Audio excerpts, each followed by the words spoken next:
G'day viewers, my name's Graham Stevenson and I'd like to invite you to come on a journey of creativity and learning and adventure through the series Colour in Your Life. There's an artist in every family throughout the world, and lots of times there's an artist deep down inside all of us as well. So grab your kids, your brothers, your sisters, your aunties, uncles and mums and dads and come and see how some of the best artists do what they do.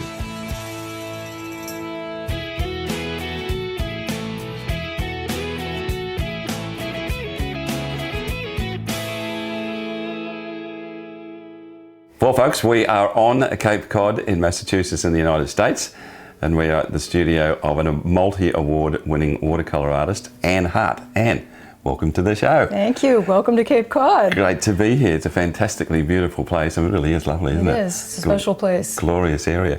Now, your history and your family has been really involved in the creative side of life for many years, from quilting and doing a number of different things. Yes. Tell me how that all came about when you were a young woman, and then you've been in the Cape Cod area since the 70s, haven't you? Yes, I have. And been a watercolour artist for about 15 years. That's right. Yeah, and when you see Ann's work today, you'll understand why she's a multi-award winning artist as well.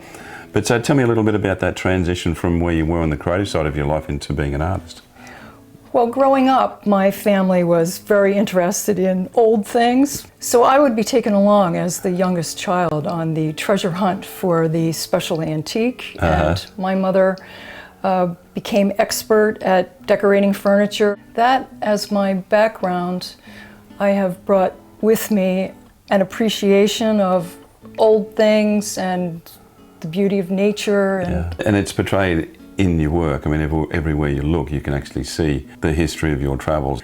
This is actually the piece that we're going to be working on today, and we're in Cape Cod is a fishing area. Yes. Very much so, isn't it? Yes. And this is the finished product, but what we're going to do, because Ann's work does take quite a long time to do, we're going to go through some varying stages these days, and she's going to show you how she maps all of this out, puts it together.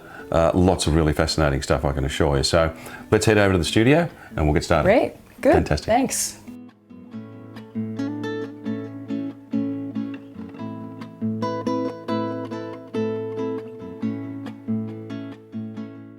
Okay, Ann, well, I can see that you've made a draft of the picture we're going to be working on today, and you've actually gridded it right out.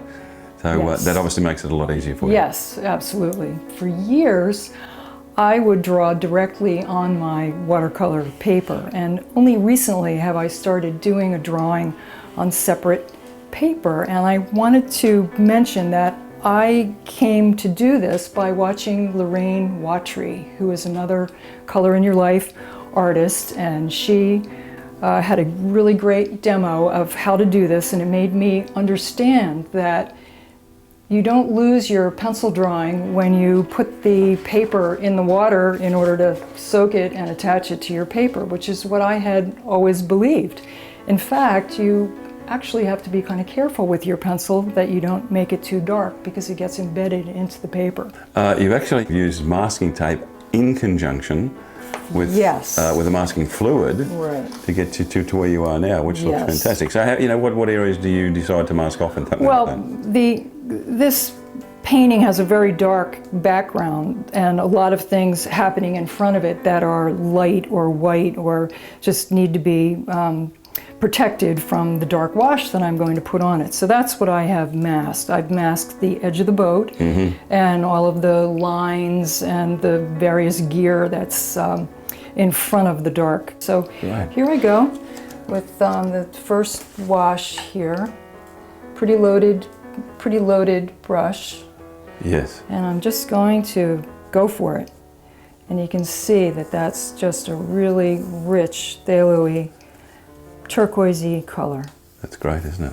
And because over here especially, it's sort of what we'll call an underpainting, because this is not my final color here, but it does give me a nice blue to paint the darker color over.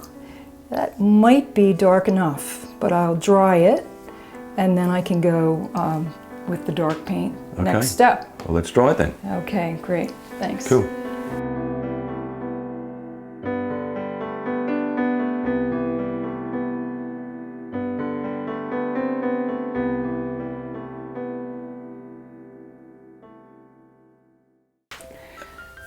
So I'm ready for the next coat now. I'm going to do my dark wash over the blue to designate the pilings of the dock behind and kind of a dark area that actually seems like kind of a reflection, but I'm just going to go right over the blue. Just going to hit that all at once with this dark color. So, and what is that dark color? This is phthalo blue and pyrrole orange. Wow, that's mixed together. That's Which gives you a lovely dark, and because it's going over the blue already, so much nicer to paint over paint than it is to paint onto raw paper. So I'm just going to switch to a smaller brush. And this is just a very soft brush, pretty worn out actually, one of my favorites. It doesn't really have a tip anymore, but it floats on the wash in a really great way and does not disturb what's underneath. And that's really one of your goals, is not to bring up the paint that's behind. You know, obviously living in the area that you live in, you've done a few pieces of boats and water and tidal areas, and you've got one called the Dinah Jane. The Dinah Jane, yes, is actually also from Provincetown, our town at the very tip of Cape Cod. But you're really using watercolor, particularly with these washes, because they're so dominant, but it's sort of, you're not using it like normal watercolor.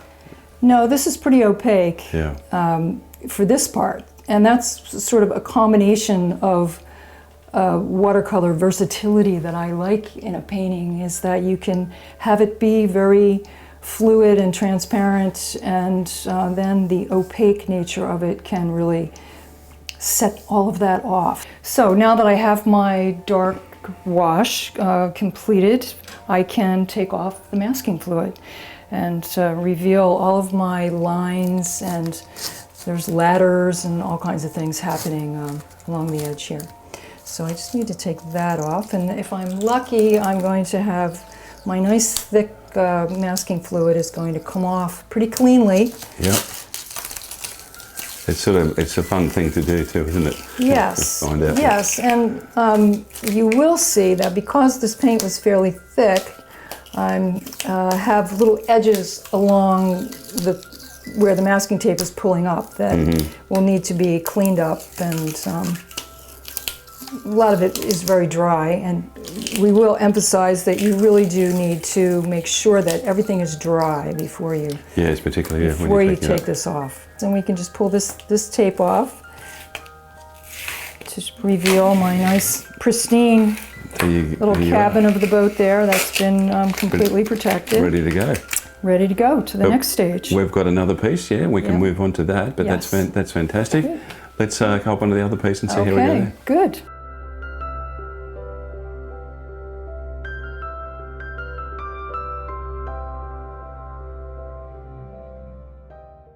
Okay, and we'll put the next piece up. Where do we go from here? So I have a wash of cerulean blue and maybe a little neutral tint. What materials are we using to do all this?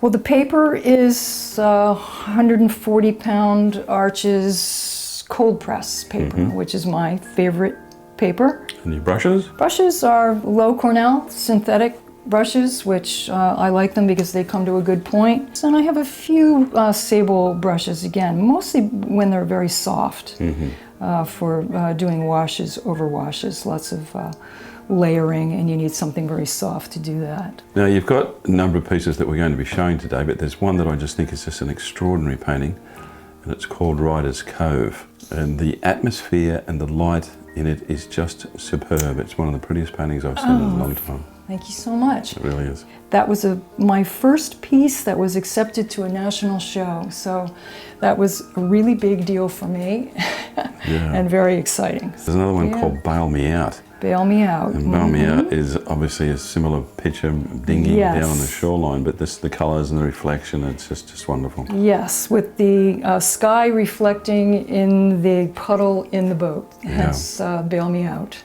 Looking at some of the people that have really influenced you over time, Mary White, John Salminen, Paul Jackson, Antonio Massi, all incredibly talented artists. Yes, I'm certainly was so privileged to study with all of those people. They're out there giving workshops and teaching and being so generous with what they have learned over time. So I'm just proceeding to now do the details on the cabin of the boat, doing these interior windows, which I quite like because it does get you into the inside of the boat. So it's sort of a mini painting all to itself when you're doing this kind of detail, because this is pretty much a wet in wet approach. You're letting the colors mingle on the paper. All of these hard edges over here can be softened because I don't want anything that's inside the windows to be really a hard edge. The one thing that does really stand out in your work is the use of colour with the watercolour. Most watercolour paintings are sort of fairly demure and can be quite muted, but yours are just electric and bounce out of the picture. I mean, the picture used to be blue.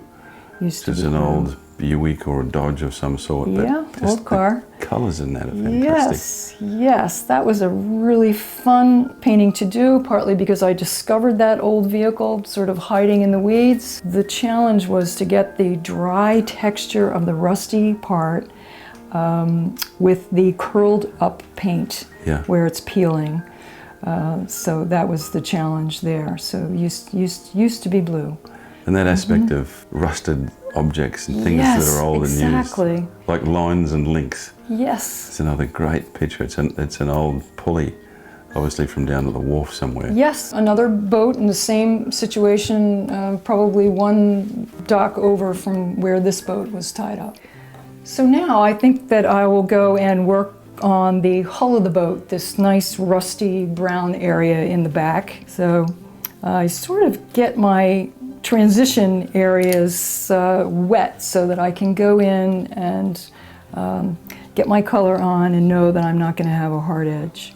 And while that brown is sort of bleeding in, I do want to get a little brighter orange that I see. That's this colorful rust happening on the back of the boat.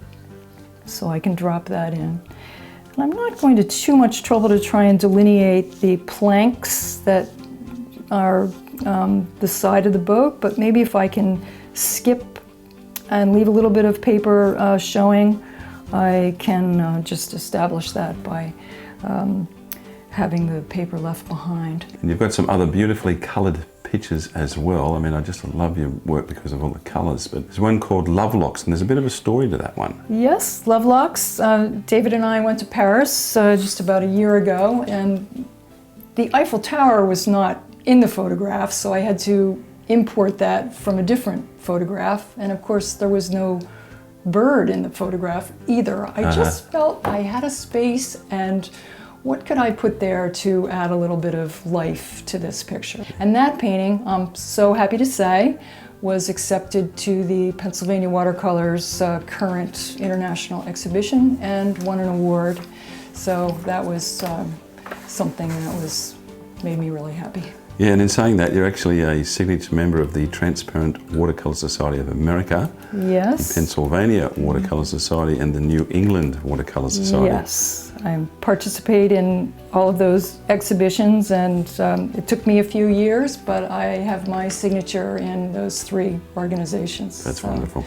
This is a great piece as well. It's called Full of Berries, but this is a pretty special picture because it's actually on the back binder of a book that you're featured in. Yes. The book is Contemporary Cape Cod Artists, Images of Land and Sea. That book came out a couple of years ago, written by a local journalist and art historian, Deborah Foreman. And I was included in the book and thrilled to have had that happen. No, it's lovely, it really is. You've done some amazing pieces with glass and small sculptures. You've got one called Nice Nest. The intricacy is just wonderful. That piece came together just as kind of a made-up piece in that none of those pieces of glass were the size or proportion that they are in the painting. Find the Fish is all about glass and reflections as well. Find the Fish, yes, the marbles with the glass showing through. Yeah. Oh, and the fish is actually encapsulated inside one of those balls. The fish is in the marble, so you really do have to go find the marble. Got another piece called Downtown Dogs, and I was just in New York and I saw one of those stands. Yes. And the colour is just wonderful. Yes, and brilliant. That photo, it wasn't really nighttime when I took the photo, but I needed the contrast to really make all the lights and the colors stand out. Okay, Anne, well, we've got the next piece up. What are we going to do on this one? We do. So at this point, I've done a lot more work on the hull with the details along the edge, and I've done a little bit of work in the water. So I'm just going to start with this little area here, and I won't wet it everywhere. I'll only wet it part of the way so that I can have the color hitting the paper and then having a soft edge. So I'm going to use this neutral tint again right up against the hull, right at the water line. I do see fishing boats on my travels on Cape Cod almost every day, so I'm always looking at them to see what they look like from different angles, from different perspectives. It's a lucky place to live to have that as part of my subject matter. Very much so. You've got a piece here called French Quarter Blues. I'm sort of thinking that's got to be in New Orleans somewhere. Yes, absolutely, New Orleans. That fellow was playing his heart out. We were the only people there. He was sitting outside a gallery. It was amazing. And that painting went on to be in several shows and win awards, and it's now owned by a lovely person that I'm glad has it. So that was a wonderful painting for me. It was very special. Because sometimes you have paintings you don't always care whether they sell or not, because they can remain part of your life. But it is even more wonderful to have them go on and be in somebody else's life. That's part of it that I really, really enjoy. Now, you also exhibited at one of the great galleries in the local area, Gallery Antonia. You deal with Dominic, who's the gallery director there. But they're a fantastic establishment, aren't they?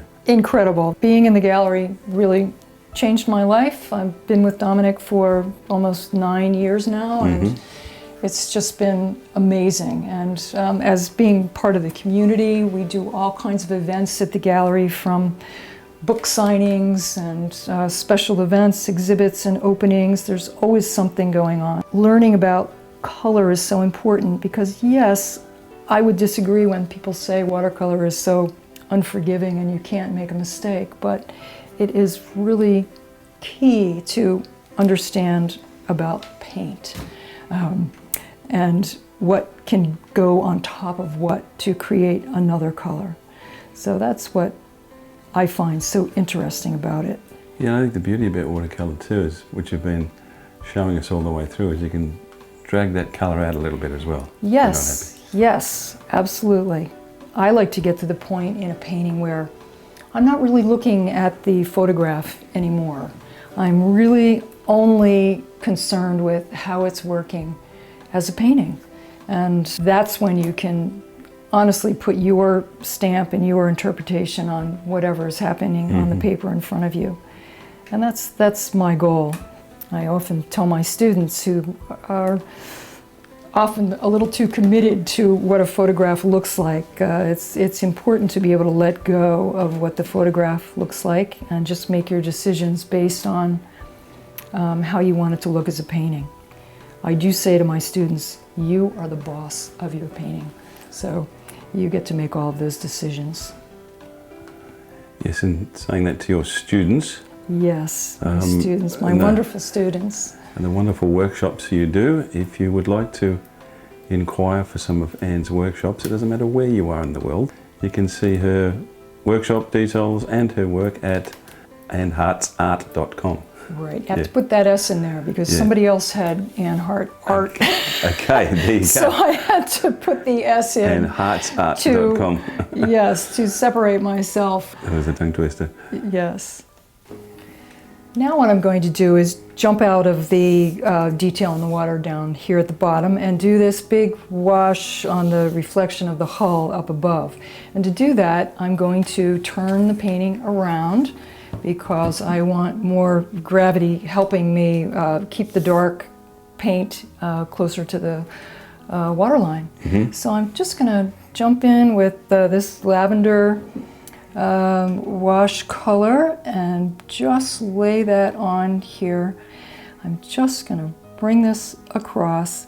It's wet and juicy. I'm just going to drop it in right up to the top here. So I can just go right into that edge of the dark area there. I don't mind if that bleeds together a little bit because I still have quite a bit of detail to add. And the next thing I need to do while I'm still have it quite wet is, just as I've done the dark along the waterline there, I need to come in and do that here. It will probably take a couple of applications to get that right, and I might not even get this wash in one pass, but I can go back again. I think the management is the management of the water and the timing. Yes, it is, absolutely. The management of the water. How much is on the paper, how much is on your brush. Tell me the story about the picture Good Dog. That fellow was playing with his dog on the beach in Provincetown, and I took many, many photographs of the two of them together. And someone who saw that painting has described it in a way to me that I just absolutely love. She said it's the ultimate expression of poignant affection. So that's how I see it. It's just a sweet image of affection. I have the reflection of these rusty streaks on the hull. So here I go. I'm just going to drop this in. And this is one of those cases where you kind of do only get one chance. So here I go. I'm just going to drop that in. That's fine. Just one pass, nothing fancy. And I'm not going to futz with it, because when you do that, you'll get yourself in trouble. You start futzing, that's it. Yeah. So I'm going to leave that for now and let it dry. It's been fantastic watching you work. Thank you. Really it's been fun. Really has been, and you're an amazingly creative woman. And thank you so much for having us in your studio. Thank you. My pleasure. All right, folks. Well, what a fantastic day. Ann, that was an absolute pleasure. Thank you. My pleasure. It really was. Absolutely. Yeah, thank Wonderful. you. As you can see, here is the finished piece, and it really is beautiful. I mean, I just love your work. And Ann's put a little quirky thing in there that she's turned some of these ripples into fish. So a little bit of an artistic license in there, like branding the situation. Couldn't resist. But fantastic work. Now, once again, the gallery that you deal with here is Gallery Antonia. Yeah, and you can see them online as well. They've got a fantastic website. Also, for the workshops that you do, and as I said, Ann does some really remarkable work, and she's so diverse, and I love the colour and the format that she produces. So I would highly recommend one of her workshops. Your website address is? AnnHartsArt.com. So go in there and see her there as well. You can come and see us in colorinyourlife.com.au as always, and please come in and subscribe on the YouTube channel as well. We always love to see new subscribers and new fans as well. We're going to head off. We're heading up to Maine to film some more people, and it's been absolutely fantastic at Cape Cod. Yes, beautiful absolutely. Place, beautiful people. It really is a lovely area. And until we see you guys again, remember to make sure you put some colour in your life. We'll see you again next time. Bye. Bye, guys.